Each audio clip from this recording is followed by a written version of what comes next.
Assalamualaikum warahmatullahi wabarakatuh. Kita adalah umat muslim.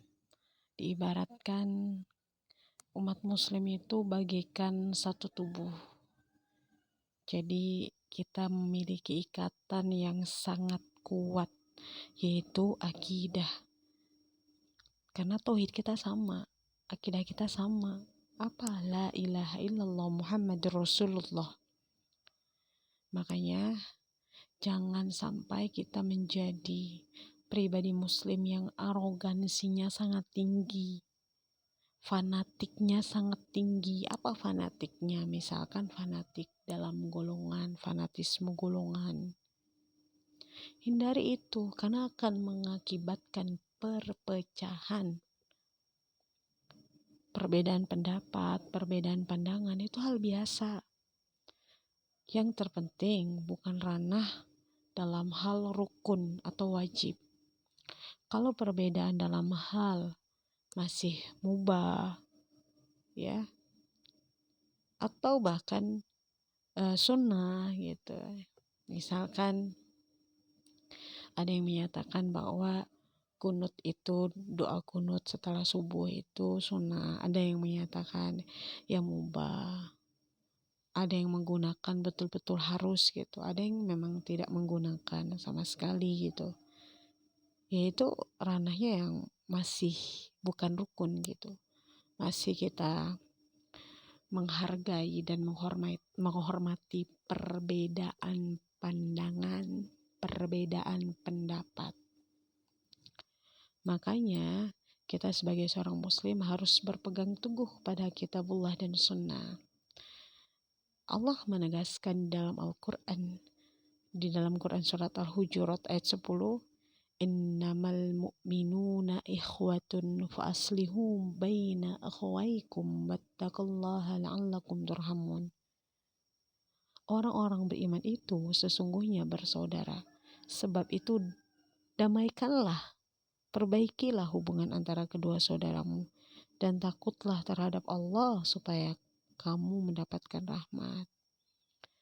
Jangan sampai kita malah berlebihan gitu fanatisme golongannya. Sampai-sampai ada saudara muslim kita di luar daripada golongan kita atau kelompok kita ngisi pengajian itu dibubarin gitu. Makanya nih pondasi utama nih seorang muslim, kita jangan mau dibodoh-bodohin oleh manusia gitu. Kita harus betul-betul berpegang teguh kepada Al-Quran dan Sunnah. Karena ya di dalam Islam sendiri menegaskan gitu, tidak ada ketaatan kepada makhluk dalam maksiat kepada Allah gitu. Makanya itu yang menjadi rujukan utama kita, membubarkan pengajian saudara muslim kita yang memang itu nggak ada kesesatan gitu. Maka itu adalah kesalahan, kemaksiatan. Karena sudah termasuk kita sebagai seorang muslim mengganggu saudara muslim kita. Sementara Rasulullah menyampaikan kepada kita umat muslim, jangan sampai kita ini menjadi muslim yang menzolimi muslim lainnya. Itu terdapat di dalam hadis Bukhari dan Muslim ya. Al-muslimu ahul muslim la yadlimuhu wa la yuslimu. Seorang muslim itu saudara bagi muslim yang lainnya, tidak menzoliminya dan tidak juga membiarkannya dizolimi. Ya, kalau untuk kasus pembubaran pengajian, ini kasusnya adalah saudara muslim sendiri itu menzolimi saudara muslim lainnya gitu, yang berbeda kelompok gitu. Padahal udah ada perintah dari Nabi, dari perintah dari Allah juga gitu kan. Ya karena memang umat muslim itu di dalam hadis riwayat Muslim gitu kan, umat muslim itu seperti satu bangunan, sebagiannya itu menguatkan sebagian yang lain. Ya kalau misalkan hal kayak gini diperdebatkan, perbedaan dalam hal yang bukan wajib dipermasalahin, ya akhirnya Islam fokusnya kepada perbedaan yang memang tidak sampai perbedaan itu tidak sampai melakukan hal kemaksiatan atau dosa besar atau keharaman gitu, atau penyimpangan gitu dari nilai-nilai Islam itu sendiri, tidak gitu. Kalau kita mempermasalahkan ini perbedaan dalam hal mubah, ya nggak akan maju gitu. Islam itu akan semakin mundur gitu.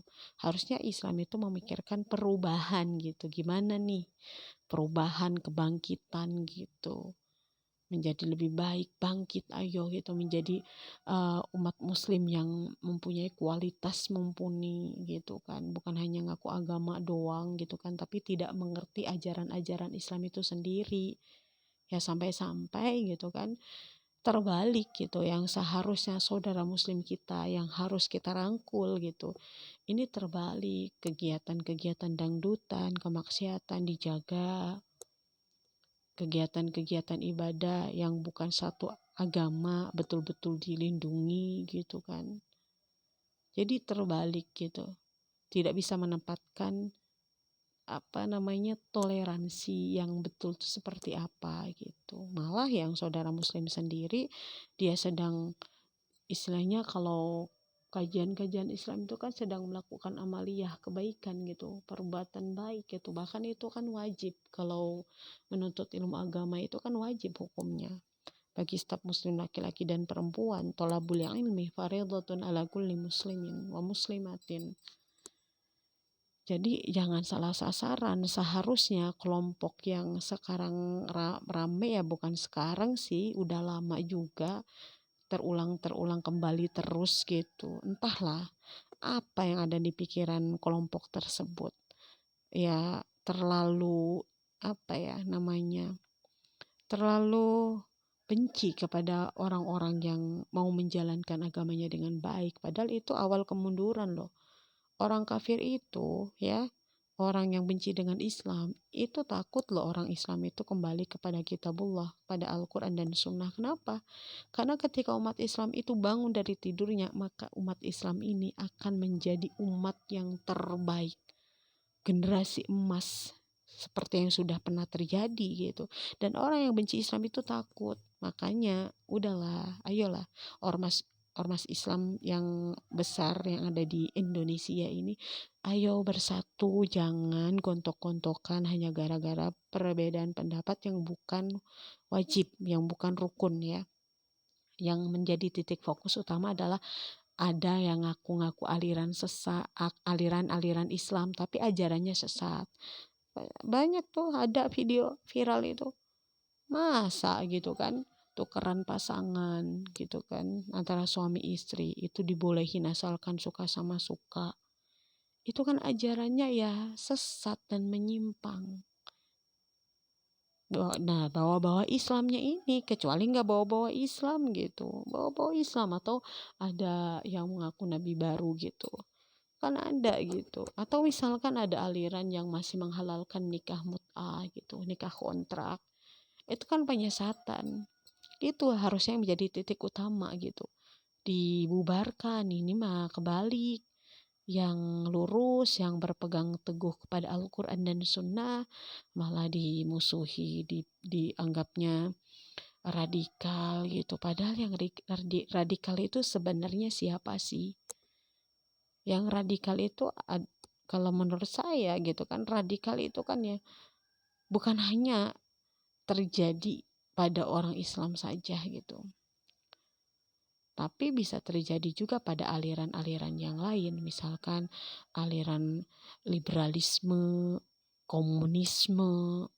Tapi kenapa yang ramai malah ke Islam? Padahal Islam itu ajarannya Masya Allah, rahmatan lil alamin, seimbang, sempurna gitu dibandingkan dengan ajaran yang lainnya gitu.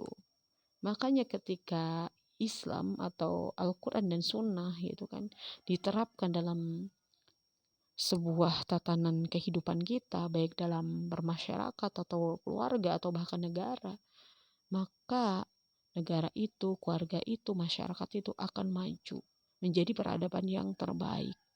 Begitu ya. Semoga bermanfaat. Wassalamualaikum warahmatullahi wabarakatuh.